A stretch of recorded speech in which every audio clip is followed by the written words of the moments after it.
The sound of a slap can be a whisper or a thunderclap. In the cavernous marble foyer of the Blackwood estate, it was an earthquake. It was the sound of a world ending, before a silent audience of household staff and the gleeful smirk of his mistress billionaire CEO Ethan Blackwood struck his 5 months pregnant wife, Genevieve. The sting on her cheek was nothing compared to the shattering of her heart. But in the twisted wreckage of their lives that followed, a secret lay buried, a truth so explosive it would prove that the ultimate betrayal hadn't even happened yet. The Blackwood mansion wasn't a home. It was a monument. Perched atop the highest hill overlooking the city of Sterling Heights, its vast windows drank in the skyline like a predator surveying its territory. Inside, Italian marble floors stretched into infinity, reflecting the cold light of crystal chandeliers.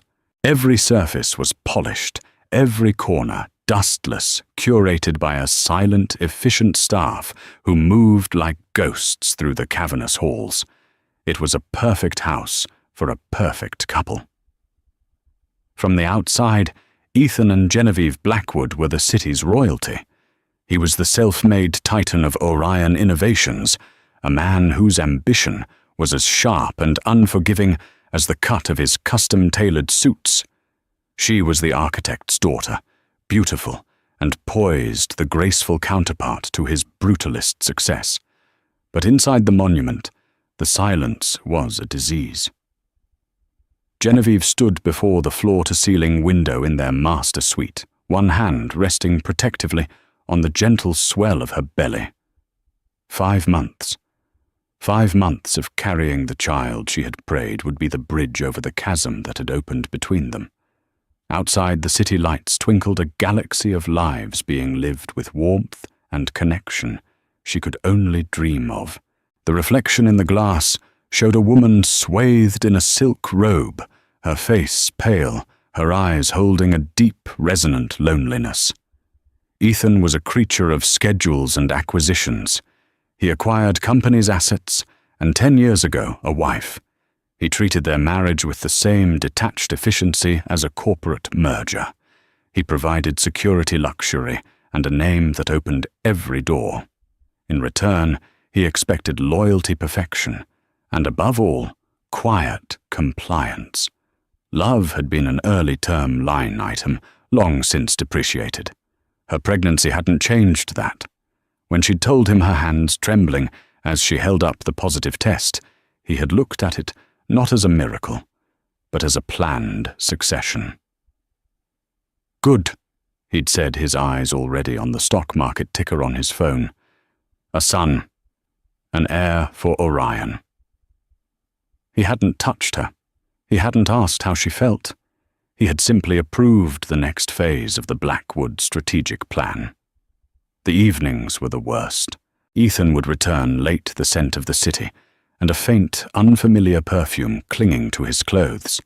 He would retreat to his study, a fortress of mahogany and leather, where he took calls in a low, intimate voice he never used with her. Genevieve knew about the other woman. She didn't know her name, but she knew her presence.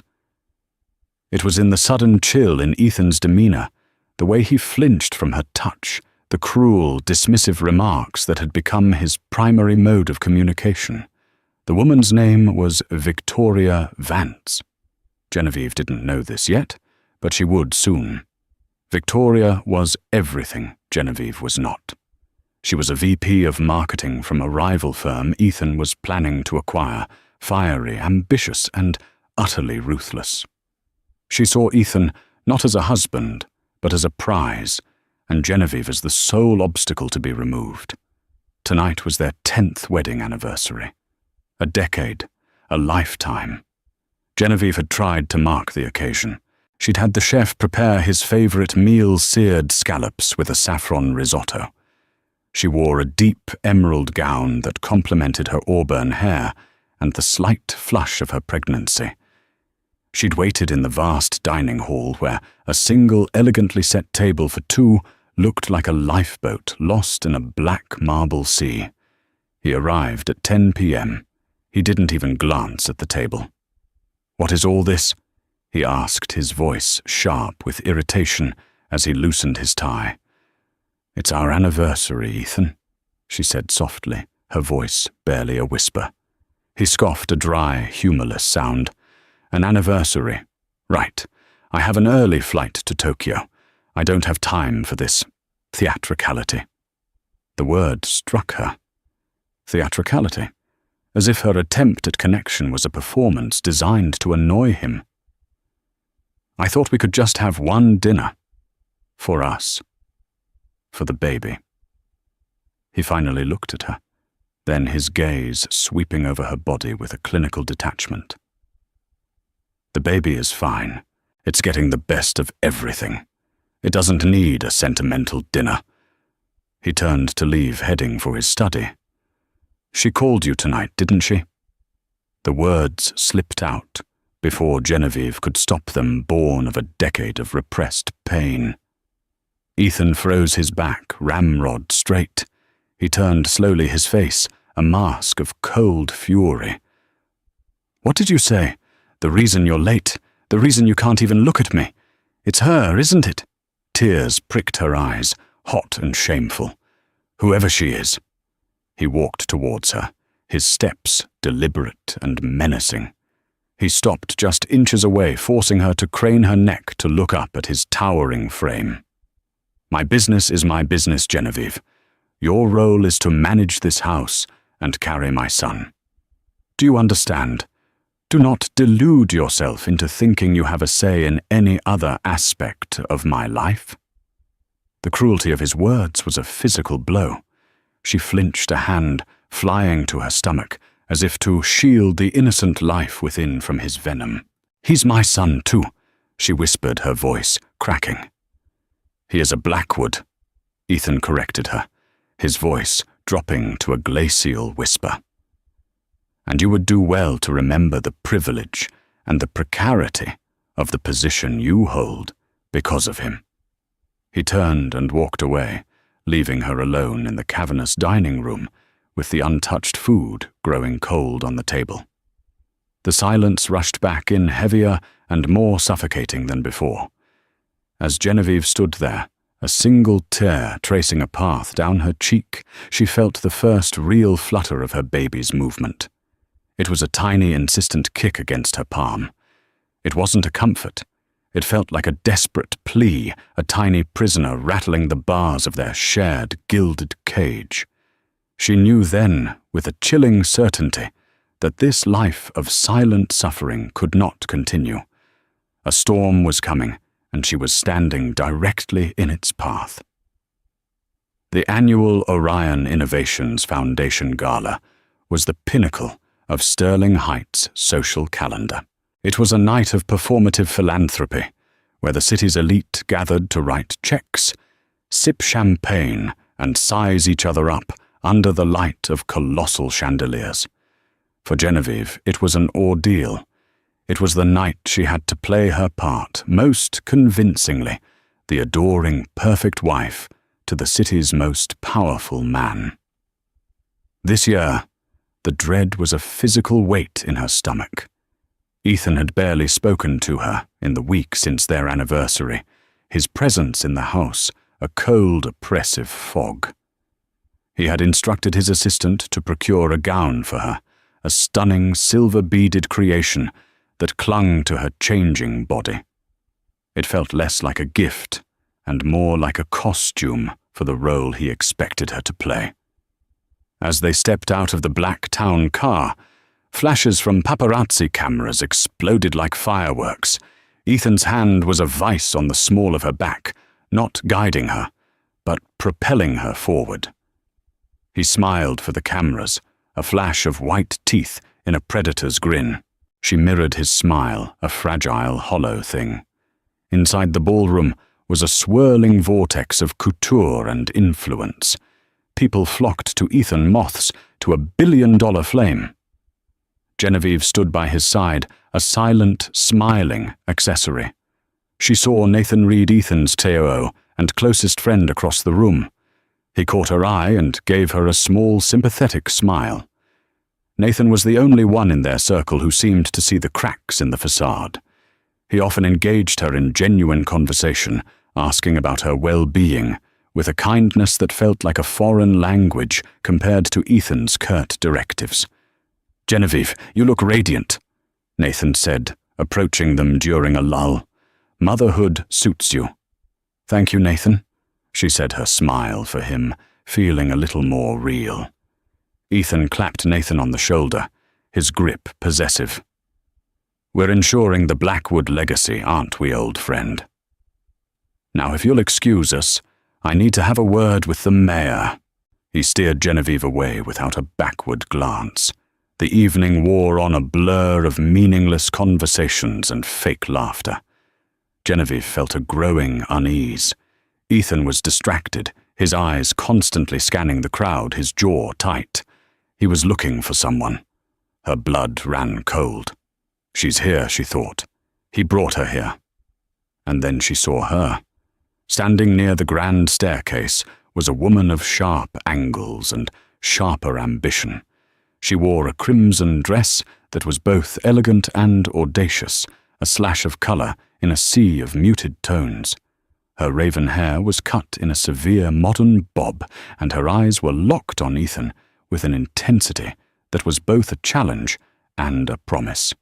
Genevieve watched as Ethan's gaze found the woman in red, and a flicker of something frustration or perhaps desire crossed his face. This was Victoria Vance. As if drawn by an invisible string, Victoria began to move through the crowd, a shark gliding towards its prey. She intercepted Ethan as he was speaking to a senator. Genevieve, standing a few feet away, could only watch. Victoria placed a perfectly manicured hand on Ethan's arm, her touch lingering. She leaned in and whispered something in his ear, her red lips almost brushing his skin. Ethan's face remained impassive, but he didn't pull away. Genevieve felt a wave of nausea, her carefully constructed composure threatening to crumble. She needed air. Excusing herself quietly, she made her way towards the French doors that led to a secluded terrace. The cool night air was a relief against her feverish skin.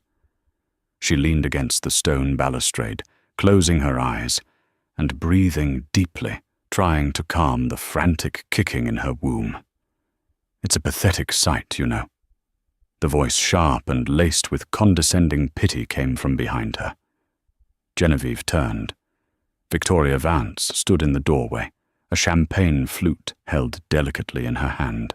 "Hiding out here while your husband entertains his guests." Victoria took a slow sip, her eyes raking over Genevieve's pregnant form with undisguised contempt. "You really thought a baby would be enough to keep him, didn't you? It's the oldest, most desperate trick in the book." "I don't know who you are," Genevieve said, her voice shaking slightly, "but you are mistaken." Victoria laughed, a brittle, unpleasant sound. "Oh, I think you know exactly who I am. I'm the future. You," she said, gesturing with her glass, "are the inconvenient expiring contract he's too sentimental to terminate." The sheer audacity of the woman stole Genevieve's breath. "My husband and I are having a child. You are a distraction.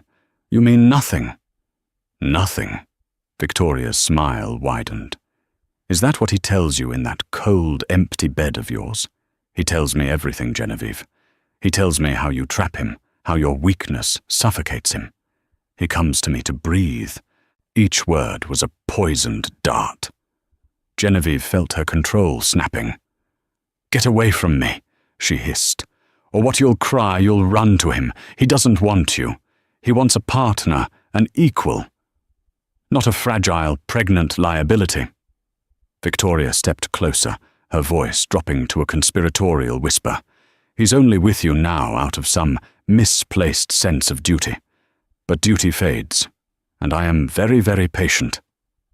At that moment, the doors to the terrace opened again. It was Ethan. His face was a thundercloud. "Victoria, what are you doing?" Victoria's expression shifted instantly from venomous to victimized. her eyes welled with tears. "Ethan, thank God. I was just trying to congratulate her, and she attacked me. She said the most horrible things." She let out a small theatrical sob. "She threatened me. She said I needed to stay away from you or she'd ruin me." Genevieve stared, dumbfounded by the blatant, masterful lie. "What, that's not true. She was the one." "Enough." "Genevieve." Ethan's voice was like ice. He didn't even look at her.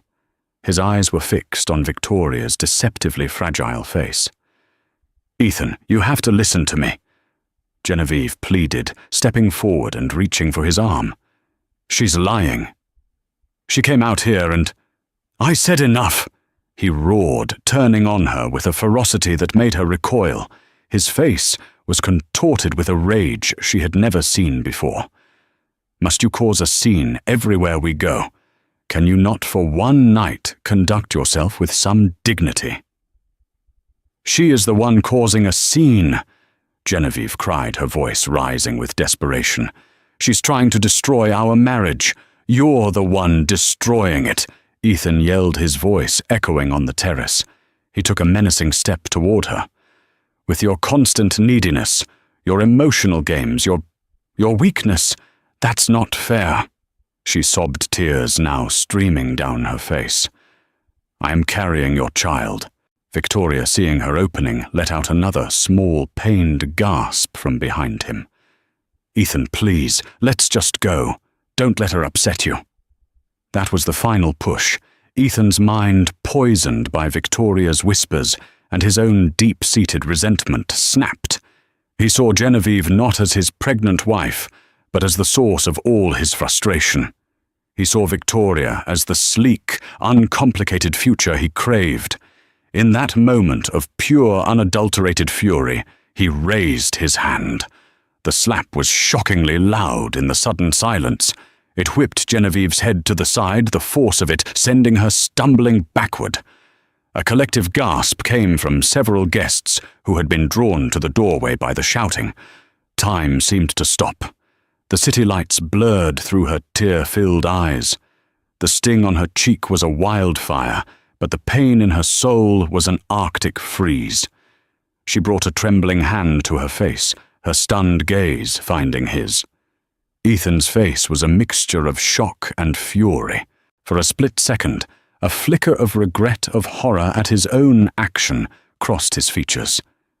But it was gone as quickly as it came, replaced by a hardened mask of self-justification. Victoria slid her arm through his, pressing against him. "You are hysterical," he said, his voice cold and steady, meant for the audience as much as for her. "I'm having my driver take you home. We will discuss your outrageous behavior later." He turned his back on her. He took Victoria's arm, and without a single look back at his pregnant wife, whose cheek was already beginning to bloom with a dark red mark, he guided his mistress back into the glittering ballroom, leaving Genevieve utterly devastatingly alone on the terrace. The world had not just ended. It had been publicly executed. The drive back to the mansion was a silent, suffocating blur. The driver, a man who had worked for Ethan for 15 years, kept his eyes glued to the road, his face a stony mask of professional neutrality. Genevieve didn't cry. The tears had frozen somewhere deep inside her, turning into shards of ice. She sat perfectly still, one hand on her belly, the other pressed against her throbbing cheek. The slap was more than an act of violence. It was a declaration. He had made his choice. When she arrived, the mansion felt more like a mausoleum than ever. The staff averted their eyes, their silence thick with pity and fear. She walked past them, up the grand curving staircase, her silver gown trailing behind her like a shroud. In their bedroom, she didn't pack a suitcase full of clothes. She took a small carry-on bag and filled it with only the essentials toiletries, a change of clothes, her prenatal vitamins, and a small worn photograph of her parents. She walked over to her jewelry box and took only one item, her mother's simple gold locket, leaving behind the mountain of diamonds and precious stones Ethan had gifted her over the years. They weren't gifts, they were bonuses, payments for services rendered. She walked out of the Blackwood estate without a sound, leaving the key to the gilded cage on the hall table. She took a taxi to a nondescript luxury hotel in the city's business district, checking in under her maiden name, Genevieve Sterling. In the sterile anonymity of the hotel room, the ice inside her finally began to thaw, and the sobs came deep, ragged, soul-wrenching sounds of a decade of pain being released at once. The next morning, her face swollen, and her cheek a mottled canvas of purple and blue. She made a phone call. Jessica Shaw was one of the most feared divorce attorneys in the state. She was known for being a shark, for taking on powerful men and dismantling their empires piece by piece. Jessica Shaw. The voice on the other end of the line was crisp and businesslike. "Jessica, it's Genevieve. Genevieve Blackwood," she managed to say, her voice hoarse. "I need your help." There was a pause. "I see," Jessica said, her tone softening almost imperceptibly. "My office. 1 hour." Meanwhile, Ethan Blackwood woke up with a dull headache and a fouler mood. The gala had been a success from a business standpoint, but the scene on the terrace had been a PR nightmare in the making. Whispers were already circulating. Victoria was with him, curled up in Genevieve's side of the bed. She was cloying in the morning light, her performance of the devoted mistress already wearing thin. "You did the right thing," Victoria purred, tracing a finger along his jaw. "She's unstable. It's not good for the baby or for the Orion brand." "Get dressed," Ethan said, his voice flat as he shrugged off her touch. "I have work to do."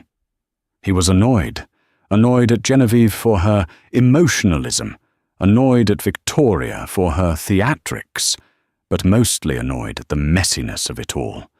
He managed corporate takeovers with surgical precision. His personal life was becoming a chaotic liability. He expected Genevieve to be in the house, ready to cry, to apologize, to be managed.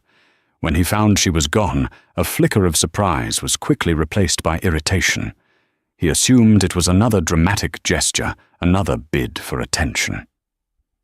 She'd be back by nightfall, he told himself. She had nowhere else to go. But as one day turned into 2, and then a week with no word from her, a strange unease began to creep into the edges of his consciousness. His only communication was a crisp formal email from the offices of Shaw and Associates, informing him that all future correspondence regarding his wife should be directed to them. The name gave him a jolt. Jessica Shaw. This was not a plea for attention. This was a declaration of war. Life with Victoria was not the seamless upgrade he had imagined. She was possessive demanding, and her ambition was a hungry, relentless thing.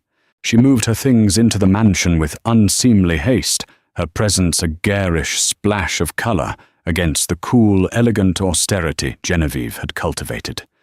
The staff was sullen, the house felt wrong. He found himself wandering into rooms expecting to see Genevieve curled up with a book and feeling a strange, hollow disappointment when she wasn't there. Victoria, sensing his disquiet, doubled her efforts to poison him against his wife. A friend of mine at the club told me Genevieve was always a bit of a sad case, she'd say over dinner. Apparently she had a close friendship with that artist from the gallery downtown before you were married. Very bohemian.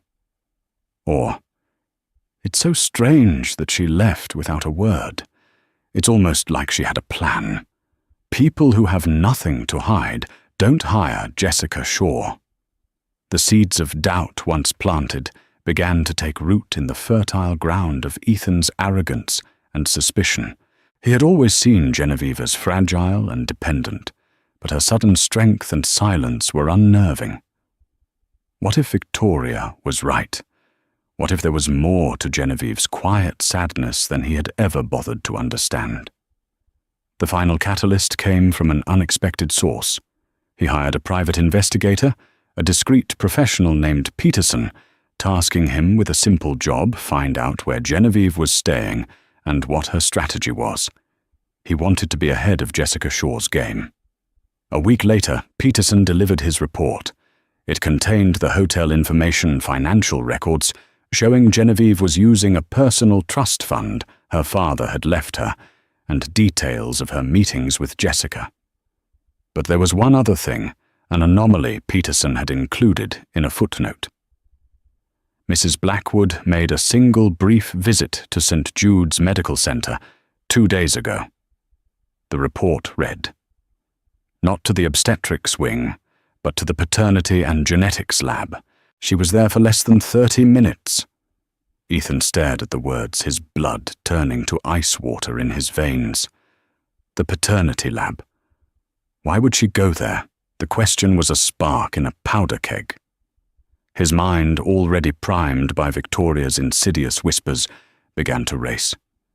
Her distance over the past year, her sudden desperate desire for a child after years of ambivalence, her quiet defiance.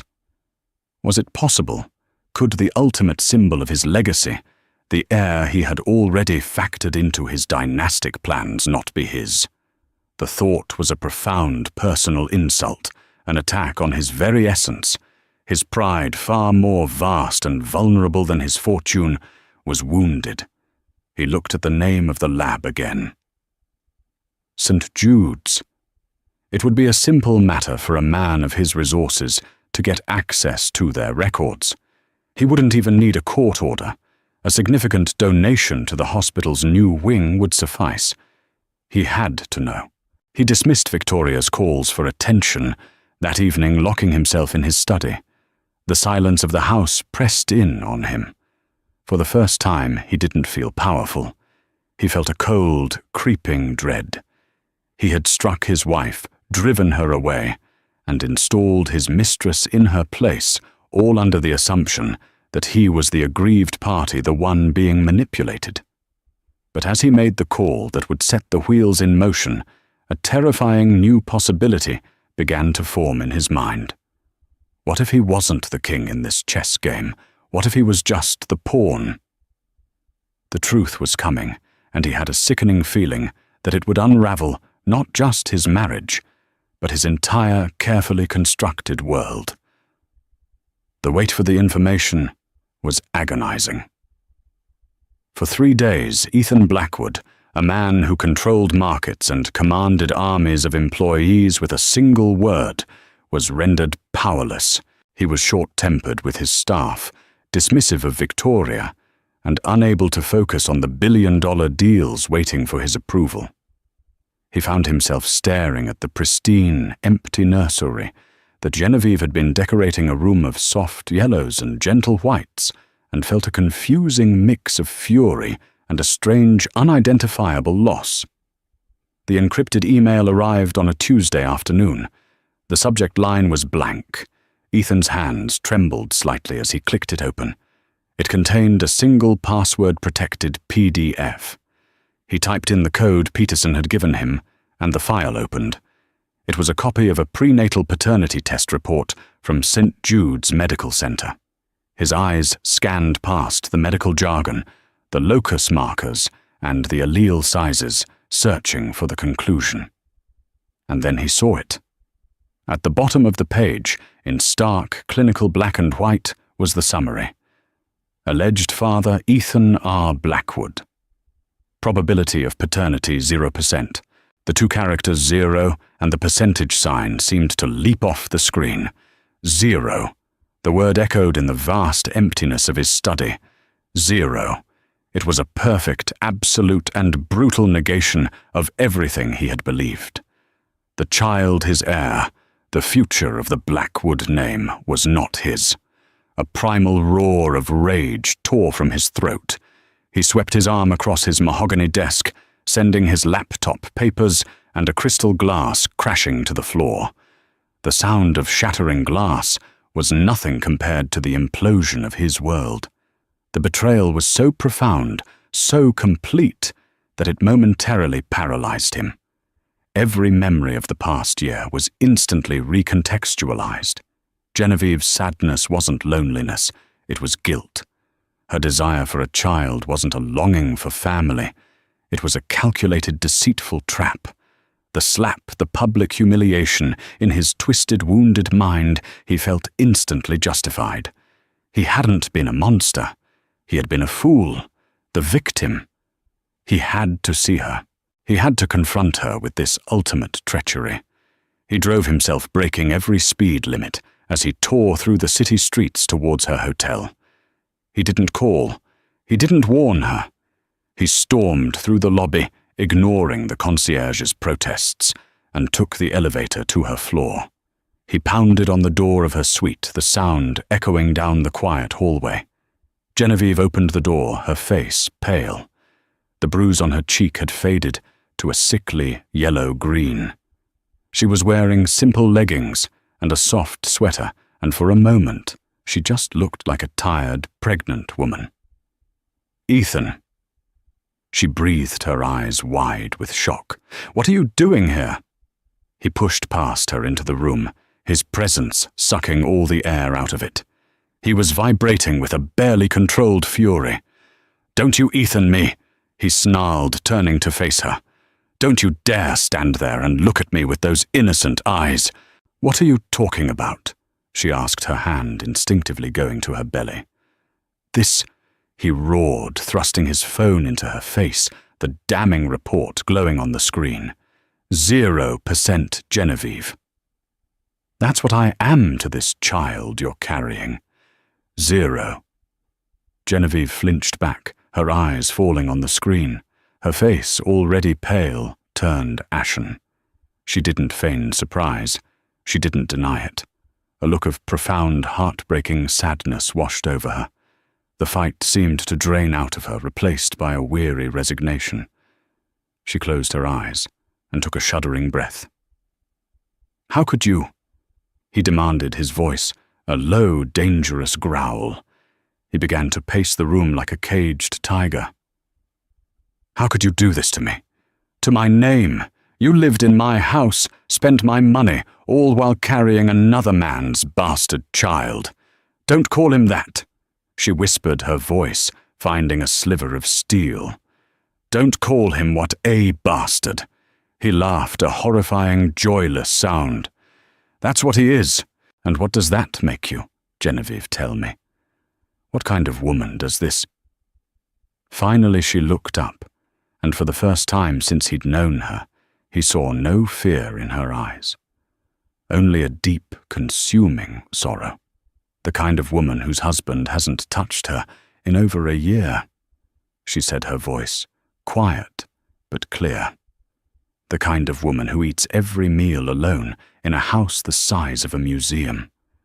The kind of woman who cries herself to sleep every night, praying for a single word of kindness from the man who vowed to love and protect her. Her words were a salvo he hadn't expected. He stopped pacing. "This is your excuse? Loneliness. So you went and spread your legs for the first man who showed you a shred of attention. It wasn't like that," she said, shaking her head, a single tear finally escaping and tracing a path down her cheek. "It wasn't an affair. It was one night. A moment of catastrophic weakness. I was at a charity luncheon. You were supposed to be there, but you cancelled for a last-minute meeting with her." She didn't need to say Victoria's name. I was devastated. I felt so utterly alone, and he was there. He was kind. He listened. He made me feel seen. For one night. Ethan's mind was racing, trying to place the man. "Who?" he demanded, his voice dropping. "Who was it? Was it that artist, someone from the country club? Tell me who he is.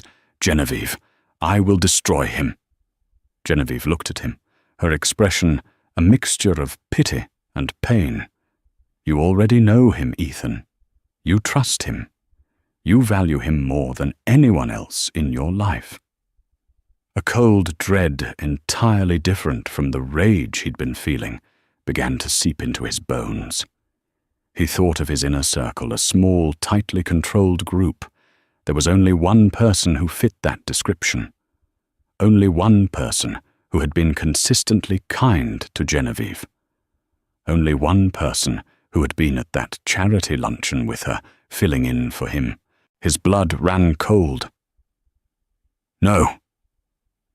He whispered the single word, a denial of a truth he already knew. Don't you dare say his name. He told me it was a mistake the next morning. Genevieve continued, her voice breaking. We both knew it. We were both consumed with guilt. We swore it would never happen again, and it didn't. 2 weeks later, I found out I was pregnant. I prayed the baby was yours, Ethan. I prayed so hard. I wanted it to be the thing that saved us. But it wasn't. The name was a grenade in the room, waiting to be pulled. Ethan felt his world tilting on its axis, the betrayal compounding into something monstrous, something unimaginable. He stepped toward her, his face inches from hers. Say his name, he commanded, his voice barely audible. Genevieve looked him straight in the eye, the last of her tears spent. Nathan, she whispered. It was Nathan Reed. The name hung in the air, dense and suffocating. Nathan, his best friend, his COO, the man he'd trusted with his company, his secrets, his life. The betrayal wasn't just a knife in the back. It was a blade that twisted, eviscerating everything Ethan had ever believed to be true. His rage, which had been a roaring fire, condensed into a singularity of pure, cold hatred. He left Genevieve's hotel room without another word. The confrontation he'd craved had left him feeling not vindicated, but hollowed out, as if his entire life had been a meticulously crafted lie. He drove not home, but to the Orion Innovations Tower, a gleaming spire of glass and steel that was his true temple. He found Nathan in the executive boardroom, reviewing quarterly projections on a holographic display. Nathan looked up as Ethan entered, a warm smile on his face. Ethan, I was just about to call you. The preliminary numbers from the Asia-Pacific expansion are... The smile died on his lips as he saw Ethan's face. What is it? What's wrong? Ethan didn't speak. He walked around the massive obsidian table until he was standing directly in front of his friend. He looked into the eyes of the man he had once considered a brother. St. Jude's Medical Center. Ethan said, his voice devoid of all emotion. The paternity lab. Nathan's face lost all color. The blood drained from it so fast, he looked like a marble statue. He stumbled back a step, his hand gripping the back of a chair for support. Ethan, I can explain. Can you? Ethan's voice was dangerously soft. Can you explain how you comforted my wife behind my back? Can you explain how you put your hands on her? Can you explain how you fathered a child that you knew I would believe was my own? Explain it to me, Nathan. Use small words. It was a mistake, Nathan stammered, his usual composure shattered. One night, we were both lonely and it was wrong. We regretted it instantly. I love you like a brother, Ethan. I never wanted to hurt you. A brother. Ethan laughed and the sound was chilling. A brother doesn't betray you on the most fundamental level. A brother doesn't poison your legacy from the inside out. He leaned in closer, his voice, a venomous whisper. You're fired, Nathan.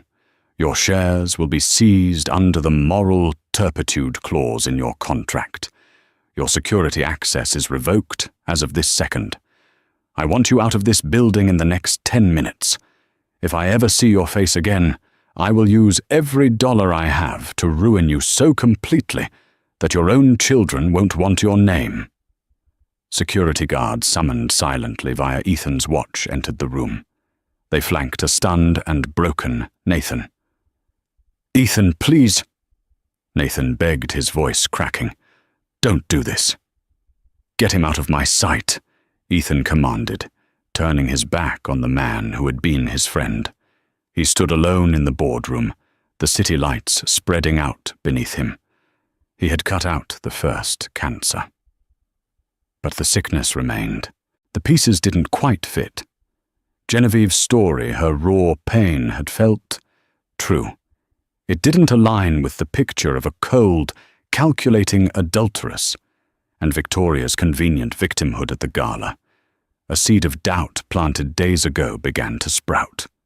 He returned to the mansion late that night. The house was quiet. Victoria was asleep upstairs. He went to his study, the room, now a scene of his earlier rampage. As he began to pick up the broken glass, his eyes fell upon something on the floor near the overturned wastebasket, a small, crumpled receipt from a pharmacy. It must have fallen from Victoria's pocket when she'd been in here earlier. He smoothed it out. It was for a pack of cigarettes and a women's magazine. But it was the item at the top that made him freeze. A pregnancy test, dated 2 days before the gala. Why would Victoria be buying a pregnancy test? She had been on birth control. She'd made a great show of telling him how careful she was, how she wasn't trying to trap him like other women might. He felt a sudden urgent need for clarity. There was one person in the house who saw everything, a silent witness to the comings and goings of its occupants, Mrs. Gable, the head housekeeper. She had been with his family since he was a boy. He found her in the main kitchen, polishing silver with a methodical focus. "Mrs. Gable," he said, his voice startling her, "I need to ask you something. It's important." The elderly woman looked at him, her eyes wise and sad. "I imagine you do, sir. The night of the gala, Miss Vance, did you notice anything unusual about her?" Mrs. Gable put down her polishing cloth and folded her hands. "Mr. Blackwood," she began, her voice steady, "I have stayed silent out of loyalty to this house, but my loyalty is to the memory of your mother and to Mrs. Blackwood, who has always been a lady of kindness. It is not to that woman upstairs." She took a deep breath. The afternoon before the gala, Miss Vance was on the phone in the garden. She thought no one could hear. I was in the pantry. The window was open. Ethan stood rigid, waiting. She was talking to a friend. Mrs. Gable continued. She was laughing. She said, "The idiot actually believes Genevieve is some kind of cheating shrew. She said she'd been feeding you stories for months. And then she said, and I remember the words exactly, 'All I need is one big public scene to push him over the edge.' I bought a pregnancy test today. I'll tell him I had a scare, that Genevieve's hysterics are stressing me out. He'll choose his future heir over his current one." Then she laughed and said, "The best part is I'm not even pregnant. It's perfect." The housekeeper's words fell into the silent kitchen like stones into a deep well. Each one was a piece of the puzzle, and when they settled, the picture they formed was monstrous. It hadn't just been Genevieve's betrayal. It had all been a setup. Victoria's whispers, her victimhood on the terrace, the timing of her provocations. She had played him like a violin. She had identified his deepest insecurities, his pride, his fear of being seen as weak, his obsession with his legacy, and she had orchestrated every event to lead to that one catastrophic moment. The slap, the public break.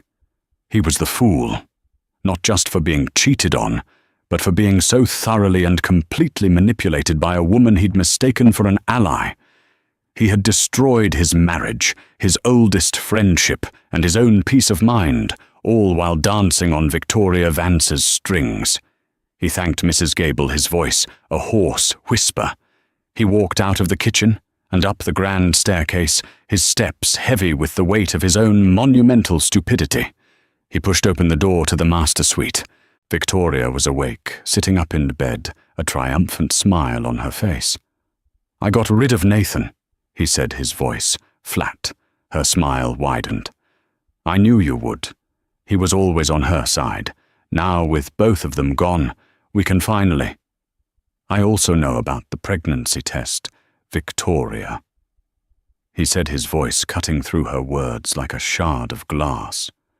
"The one you bought before the gala, the one that was negative." The triumphant smile vanished, replaced by a flicker of panic. I don't know what you're talking about." "I know everything," he said, walking slowly towards the bed. He was no longer angry. He was something far colder, far more terrifying. He was precise. "I know about the lies you fed me. I know you orchestrated the scene on the terrace. I know you saw my wife's pregnancy, not as a family joy, but as an obstacle to be leveraged and removed." He stopped at the foot of the bed, his eyes like chips of ice. "You wanted this house. You wanted my name. You wanted my fortune. You saw me as an acquisition, a prize to be won. You were very, very wrong." Her panicked expression turned to a snarl. "You needed me. You were miserable with that sad little mouse. I made you feel powerful. You made me a fool," he corrected her. "And that is a mistake no one gets to make twice." He pulled out his phone and pressed a button on his contacts list. "My head of security is on his way up. You will be escorted from my property. You will take nothing with you but the clothes on your back. A restraining order will be in effect by morning. If you or any associate of yours ever attempts to contact me again, I will litigate you into oblivion. Your career, which you value so highly, will be over. I will personally see to it." Tears of rage and frustration streamed down her face. "You can't do this. I love you." Ethan looked at her, truly looked at her, and felt nothing. No love, no hate, only a profound and chilling emptiness. "No," he said, his voice the quietest it had been all night. "You don't. And what's worse, you made sure I have no one left to love me either." He turned and walked out of the room, leaving her screaming behind him. The sound didn't touch him. He was already gone. The months that followed were a season of silence. The cacophony of betrayal and rage subsided, leaving behind a desolate, echoing quiet in Ethan Blackwood's life. Victoria Vance vanished, erased from his world, as efficiently as a failed line of code. Nathan Reed was a ghost in the city. His career in finance destroyed his name, synonymous with scandal. The Orion Innovations Tower continued to gleam. The company's stock continued to rise, but for its king, the victory was ashes in his mouth. Ethan existed in the vast, empty mansion, a wealthy phantom rattling around in his own self-made prison. Mrs. Gable and the staff maintained the home with their usual quiet competence, but their deference was now tinged with a sorrowful judgment he could feel in every polished surface and every silent corridor. He would often find himself standing at the window of the master suite, the same window where Genevieve used to stand and stare out at the city lights, wondering how many of those tiny sparks represented a life that contained genuine warmth. He didn't contact Genevieve. His pride, though shattered, was still a formidable barrier. What could he say that he was sorry he had believed the lies? That he was sorry he had been a cold, neglectful husband for a decade, creating the very vacuum that Nathan had stepped into? That he was sorry he had struck her. The words felt inadequate. Pathetic. He had acted as judge, jury, and executioner, and he had been wrong on every single count. His punishment was to live with the consequences. 6 months after the night of the gala, a plain, discreet envelope arrived at his office. It was not from a lawyer. Inside was a single high-quality photograph printed on matte cardstock. It was a picture of a newborn baby, swaddled in a soft white blanket, sleeping peacefully. The baby had a full head of dark hair and a serene expression. On the back, in Genevieve's elegant script, were 3 words. Her name is Hope. There was no request for money, no accusation, no return address. It was just a simple, profound statement, an announcement of a new life that had begun entirely separate from him. He stared at the photograph for a full hour. Hope, a name that felt like both a promise for her and a final damning verdict for him. This child, the one he had coveted as a legacy, the one whose very existence had triggered the collapse of his world, was now a symbol of a future he had no part in. Far away, in a small, sun-drenched coastal town, hundreds of miles from Sterling Heights, Genevieve Sterling rocked her daughter to sleep. She had used the trust fund from her father and the generous, uncontested divorce settlement from Ethan to build a new, quiet life. She had rented a small house with a garden a block from the ocean. The air smelled of salt and flowers, not floor polish, and regret. Her healing was a slow, uneven process. She had nightmares about the slap about Ethan's face, contorted in rage. But then she would wake up to the soft gurgling of hope in her bassinet, and the fear would recede. She didn't hear from Nathan, and she didn't seek him out.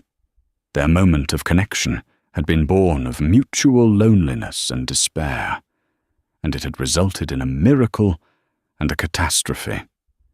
He was a part of Hope's story, a fact she would have to explain one day, but he was not a part of their future.